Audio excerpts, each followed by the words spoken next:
আরে ছেলে পেলে প্রেম করার সময় বান্ধবী এমন একটা ডায়লগ মারিয়ে দেয়, বুঝছেন? এমন ডায়লগ, শোনো এই স্বপ্নপুরের আকাশ সাক্ষী, স্বপ্নপুরের বাতাস সাক্ষী, স্বপ্নপুরের ফুল ফল সাক্ষী, আমি তোমার তুমি আমার। মেয়ের অবস্থা শেষ। যুবকেরা ব্যস্ত কি নিয়ে? প্রেম প্রেম। এলাকার ছেলে মেয়ে প্রেম করে, জায়েজ না হারাম? আরো জোরে কন। বিবাহের আগে যুবক, গাইবান্দার যুবক শুনে যাও, বিয়ের আগে প্রেম ভালোবাসা করা জায়েজ নাই, হারাম। আরো জোরে কন, হারাম। কিন্তু আজকে তরুণ যুবকেরা পিকনিকের গাড়ি রেডি করে, ব্যানারে লেখা থাকে চলো না ঘুরে আসি, সুখের সফর স্বপ্নপুরী। বান্ধবী যার সাথে কলেজে পড়ে, স্কুলে পড়ে, ওর কাছে কল দেয়, কি দেয়? কল দিয়ে বলে শোনো আমার গ্রাম থেকে, আমার এলাকা থেকে একটা বাস ভাড়া করে পিকনিকে যাবে, তুমি কি বলো? কয় আমি তো তোমার হাত ধরে জাহান্নামে যাব, দাও না একটা সিট বুকিং। এই যে ছেলে মেয়ে চলে গেল, মা মনে করে মার কাছ থেকে আবার বিদায় নিচ্ছে, মা আমার আজকে ওই যে কলেজের কিছু বন্ধু বান্ধব যাবে তো তাদের সাথে একটু স্বপ্ন পড়ে গেলাম। মা বলতেছে যাও মা, দেখে শুনে যাও, কোনো সমস্যা নাই। তুমি কোন ছেলের সাথে যাচ্ছ? বলে আমার সাথে পড়াশোনা করে। মা কিন্তু খুব লাজুক ছেলে, ও আমার বন্ধু হয়। কি নাম? বলে রুবেল। তো শোনো, এই পিকনিকের থেকে ঘুরে আসলে রুবেলকে একটু বাসায় নিয়ে আসবে। আমারও তো কলেজে পড়ার সময় অনেক বন্ধু বান্ধব ছিল, নিয়ে এসো, ওকে আমি ফ্রি করে দেব। কথা কন না কে? এখন ওই রুবেলক নিয়ে ঘুরে বেড়াচ্ছে। রুবেলক নিয়ে আসছে তখন দরজায়, তখন ওই মেয়ে পরিচয় করে দিচ্ছে, মা এই সে আমার সেই বন্ধু রুবেল।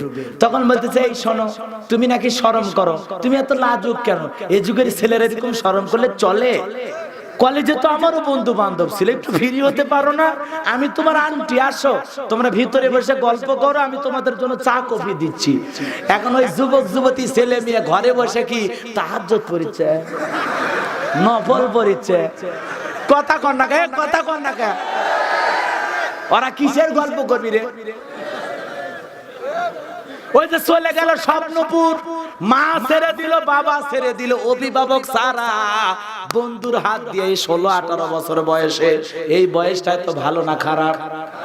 জোরে কন। প্রেমের মরা জলে ডোবে না। ওরে বাবা, দেখছেন? ভালোই বোঝেন, এটা হলো প্রেম করার বয়স। যুবক যুবতী, এই যুবক যুবতী নষ্ট হয়ে যায় এই বয়সে। কথা কন। এখন এই যুবক যুবতী চলে গেল স্বপ্নপুর, গাছের গোড়ায় গোড়ায়। আরে ভাই, আমি এক ব্যাককেল হয়ে গেলাম, চিড়িয়াখানা ঘুরবে যায়।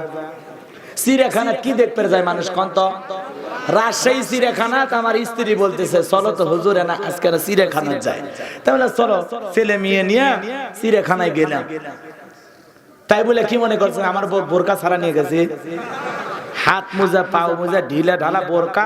ওর বোরকার মধ্যে এমন বোরকা বানাছি, আমি, আমার বেটা, আমার বেটি, 4 জনে যদি বোরকার মধ্যে লুকে থাকি কেউ কভার করবে না।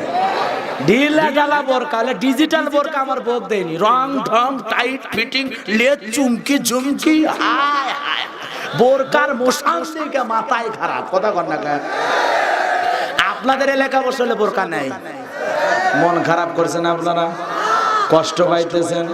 বাজানো আমার যে কথা বলতে চাচ্ছিলাম, তাহলে যুবক যুবতী পিকনিকের নামে এখানে ওখানে ঘোরাফেরা করে, আমি চিড়িয়াখানায় ঢুকে জিব্বাই কামড়, গাছের গোড়ায় গোড়ায় এমন কায়দা একজন হেলান দিয়ে গল্প করতেছে, মনে হয় এই মাত্র বিয়ে করে আসছে কাজী অফিস থেকে, কিন্তু খবর নিয়ে দেখেন একটাও বিয়ে করেনি। কথা কন ঠিক না বাটি? আমার ভাইরা, চিড়িয়াখানার ভিতরে যদি একজন আরেকজনকে এইভাবে জড়াইয়া ধরে, এমন কায়দায় চেপে ধরে বসে আছে, মনে হয় জীবন গেলেও ছেড়ে দিবি না। কথা কন ঠিক না বেঠিক? তাহলে চিড়িয়াখানার পার্কের যদি অবস্থা হয়, যেগুলো ওয়ান্ডারল্যান্ড পার্ক আছে, ফ্যান্টাসি কিংডম আছে, ড্রিম হলিডে আছে, আরো কত কত 3 স্টার 5 স্টার হোটেল আছে, এগুলোর মধ্যে কি হয় আসমানের আল্লাহ ছাড়া আমি জানি না। কথা কন ঠিক না বেঠিক?